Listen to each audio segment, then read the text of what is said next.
ನೀನೆ ಕಲಿಸಿಕೊಟ್ಟೆ ಸಮಾನತೆಯನು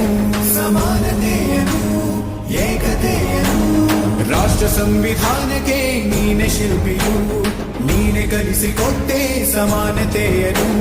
ನಿನ್ನ ಲೇಖನಿಯ ಬರಹ ದೇಶ ಖರ್ಚನೆ ಒಂದು ಮಾತು ಕೂಡ ಭೀಮ ಗರ್ಜನೆ